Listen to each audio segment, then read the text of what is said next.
This is Grow With Me, Business, Wealth, and Health with Erin Helle, and we are jumping in today with my 6 tips on building excellence as a realtor. Before we dive in, let's recap what we've talked about in our last couple episodes. So 2 episodes ago, I challenged you to create your value proposition, and last episode, I challenged you to share that anywhere and everywhere you possibly can. So if you haven't done that yet, these are key components to what I'm going to share with you in my 6 tips for building excellence as a realtor. So I encourage you to go back and look at those and even look at my first couple episodes too, because a lot of what we talk about today is building off of what we've talked about in the previous episodes.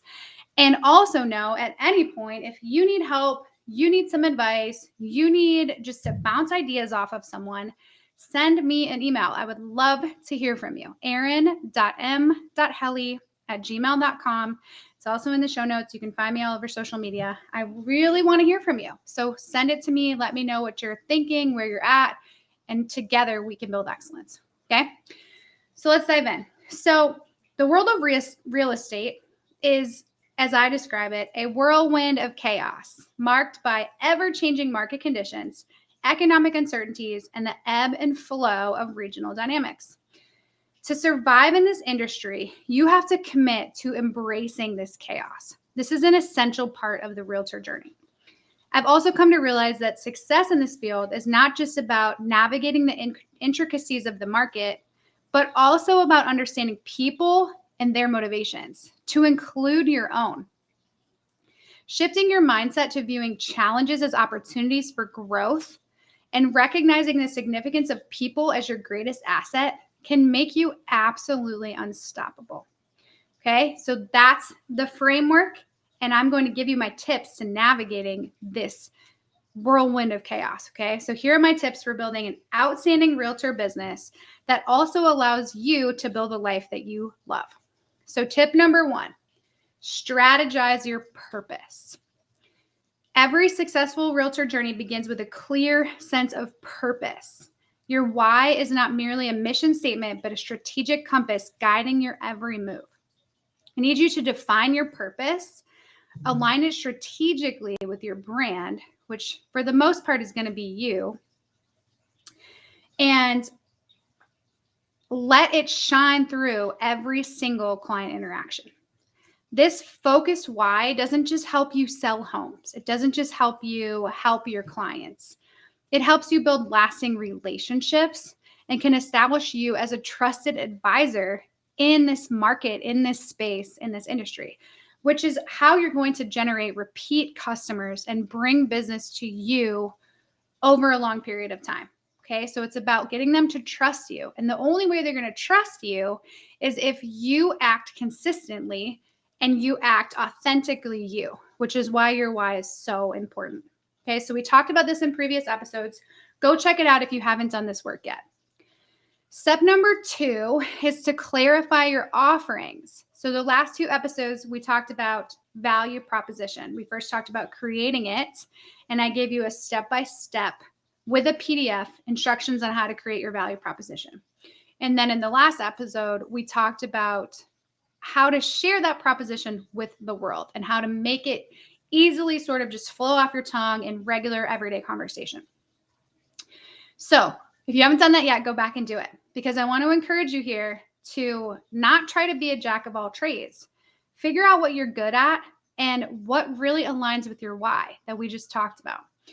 And once you figure this out, only then can you clearly communicate your offerings to everyone. You want to communicate this to every single person you meet, your friends, your family, the clerk at the grocery store, everyone. Share it.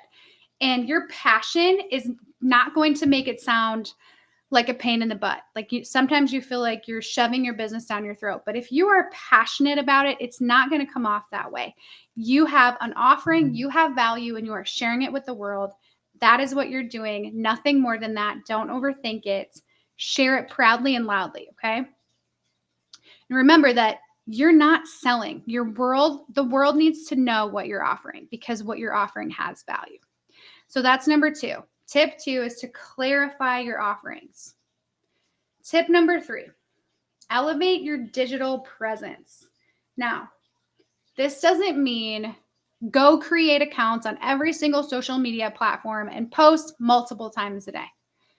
It does not mean that. I am not saying that. That actually is very detrimental to your productivity as a realtor and as a business owner. Spending too much time on social media is going to result in nothing more than spending too much time on social media. You need to have a focused strategy for your social media. So this tip is grounded in the previous two tips. This is a way for you to showcase your why, showcase what your business is about, what it's for, what it's doing for you, and also to clarify your offerings. So that's what digital media, that's what social media, that's what your digital presence, that's what all the things that you're going to be doing to share is for. Okay, so you don't have to create this online presence across all platforms. Figure out who you're trying to reach, who's your target audience, and where are they hanging out, and create accounts there. If you are trying to attract luxury home buyers, I don't really think they're hanging out on TikTok. If you're trying to attract high-end agents, maybe look at LinkedIn or Alignable or some more business-focused social media platforms. Okay, so put some thought into this part of it. Put some thought into your online presence and where you want to be present. And you're going to leverage these platforms to showcase the person you are, the person that your clients are going to interact with. That's going to reflect you, your core values, and what sets you apart from other realtors in this very competitive landscape. Okay, so that's tip number 3, elevate your digital presence, but do it with purpose. And don't spend a ton of time here. Make sure that the time spent here is proportional to the value that you're going to get out of it. You're not getting paid to post on social media, so make sure you realize that and don't spend all your time here. Tip number 4, and this applies to any business, no matter what it is that you're doing. Network, network, and network. Networking is not just a social activity, okay? This is a strategic imperative for your success as a realtor. So don't just join random professional organizations or attend local events. When you go to these things that you choose to go to because they align with your why and your vision, you need to go there to build meaningful connections with industry professionals. Okay, you're going to build mutually beneficial relationships. You have value, you have worth. Go in there knowing that, have the confidence. And when you introduce yourself and you're sharing your business card, do so with vigor and with passion, and they're going to remember you. And make those events that you go to worthwhile. Make your time spent on Instagram and Facebook worthwhile by looking for meaningful connections. Okay. Your network is everything, and this can open doors to referrals, partnerships, and collaborations. Remember, it's not just about you. Be prepared to bring value and give back to every single person you desire to add to your network. You want people that are going to receive value and also bring value back to you. And if that's the way that you approach it and that's the way that you network, you're going to naturally attract people that network in a similar way. And next thing you know, your network is not just going to be large and robust, it's going to be very productive and filled with value. And anytime you need help with something, you have a challenging client, a challenging closing, a title company isn't doing something you need them to do, or maybe you're looking for a referral agent, you have them. You don't have to spend more time looking for them. So that was tip number 4, network, network, and network. Tip number 5, I say this a lot. If you've been listening, you've probably heard me say it a couple times. Get comfortable being uncomfortable, okay? Business is hard. Being a realtor is hard. It's not for the faint of heart. It's not for everybody. You've all met terrible realtors. You want to set yourself apart from them. So a huge leg up you can give yourself and an opportunity for yourself in all situations is to get comfortable being uncomfortable. So set yourself up head and shoulders above the other people and just go out there with confidence, knowing that even if you don't nail it, if you don't get it right, if you're not perfect, your value and your worth are what allows you to be in that room and allows you to take up space. And the more you do that and the more you push yourself outside of your comfort zone, the more comfortable you're going to be. And then you can continue to escalate and push yourself into more uncomfortable situations until you get to the point where Maybe you're standing on large stages briefing to people. Maybe you don't want to do that. But my point is, every time that you push yourself out of your comfort zone is going to expand a little bit. So that's tip number 5. Get comfortable being uncomfortable. Tip number 6, invest in you constantly. Invest in you first and foremost. Recognize that learning is a never-ending journey. You are never going to be done learning. Good realtors, good business owners don't just achieve a professional standard and stay there. If you want to stay at the top of the industry, you want to be the best realtor ever, you need to keep learning and developing and making yourself better. This should be a part of your everyday life.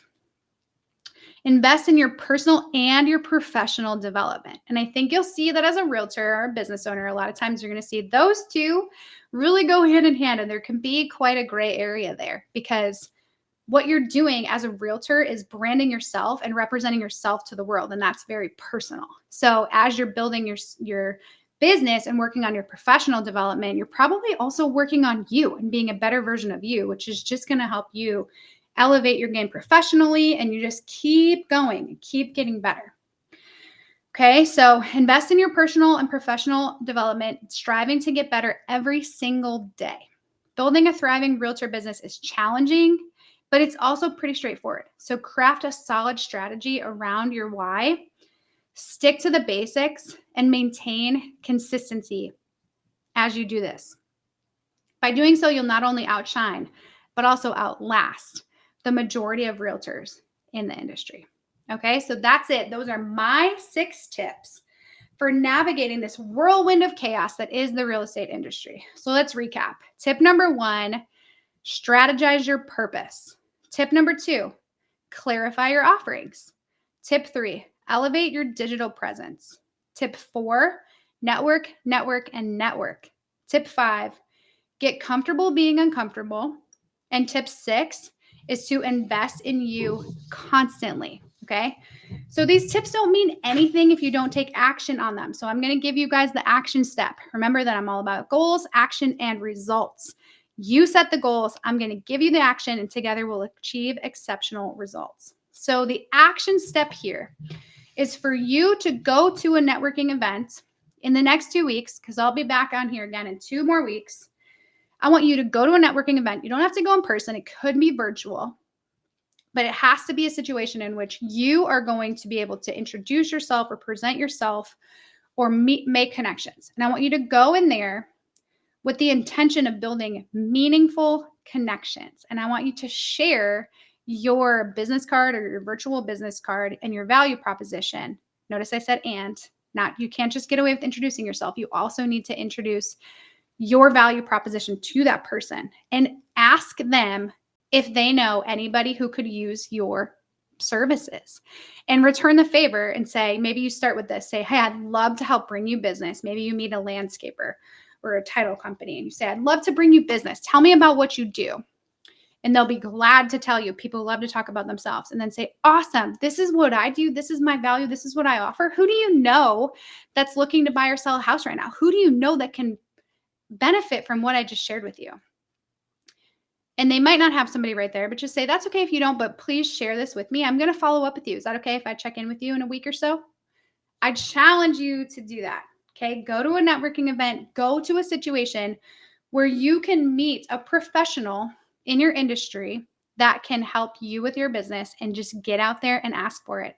And tell me how it goes, okay? Email me, Erin Helle, erin.m.helle@gmail.com. I want to hear how it goes. I want you to share it with me or post about it on social media and tag me. That would be awesome. Great content, by the way. So that's your challenge. That's your action step. I will see you in 2 weeks. I look forward to hearing from you. I'm Erin Helle, and this was the Grow With Me segment with a focus on business, wealth, and health. I'm a dream builder, team leader, and financially free realtor who wants to help you achieve all of your goals. Bye for now.